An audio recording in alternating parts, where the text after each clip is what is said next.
Good morning. This is Father Stephen Kelly from St. John's Church in Detroit, and we're continuing our series of daily morning meditations, where we generally look at one or another of the lessons that are assigned for morning or evening prayer, what is known as the daily office lectionary. Today for Tuesday, let's take a look at the lesson that's assigned for morning prayer from St. Luke's Gospel. We're on chapter 18, beginning at verse number 1. And he spake a parable unto them to this end, that men ought always to pray and not to faint, saying, There was in a city a judge, which feared not God, neither regarded man. And there was a widow in that city, and she came unto him, saying, Avenge me of mine adversary. And he would not for a while. But afterwards he said within himself, Though I fear not God, nor regard man, yet because this widow troubleth me, I will avenge her, lest by her continual coming she weary me. And the Lord said, Hear what the unjudged judge saith. And shall not God avenge his own elect, which cry day and night unto him, though he bear long with them? I tell you that he will avenge them speedily. Nevertheless, when the Son of Man cometh, shall he find faith on the earth? And he spake this parable unto certain which trusted in themselves that were righteous and despised others. 2 men went up in the temple to pray, the one a Pharisee and the other a publican. And the Pharisee stood and prayed thus with himself, God, I thank thee that I am not as other men are, extortioners, unjust, adulterers, or even this publican. I fast twice in the week. I give tithes of all that I possess.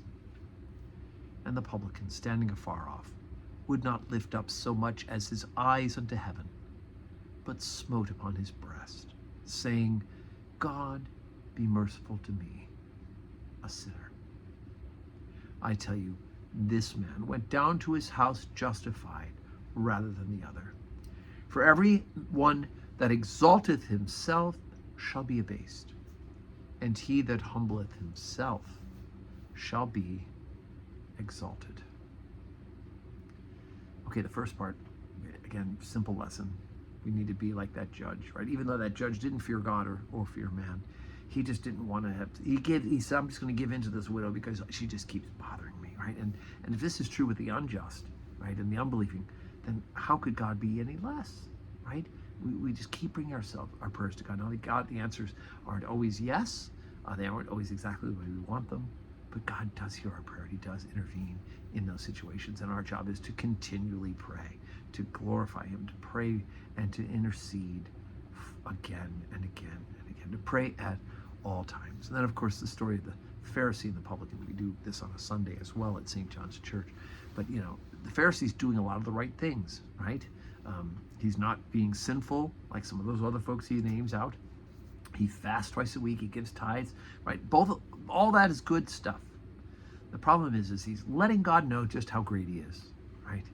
And he's comparing himself to others. He's building himself up at the expense of others, right? I'm not like that man over there, that tax collector, the publican, right? That's not how God sees us. What we are in the eyes of God, that we are, and nothing more. Nothing less and nothing more. And it's the publican by saying, God, be merciful to me, a sinner. He's the one who's justified. Even if we're fasting twice a week and giving tithes and we are not committing sin, we need to go before God humble and ask him for mercy. So today's Tuesday. Great chance to ask for mercy. Come to Holy Communion service and pray with us, right? Lord, have mercy upon us, and receive Holy Communion. Or you can watch us on the live stream. We also have evening prayer at 4 o'clock. And may God grant us all a Tuesday that's full of blessings.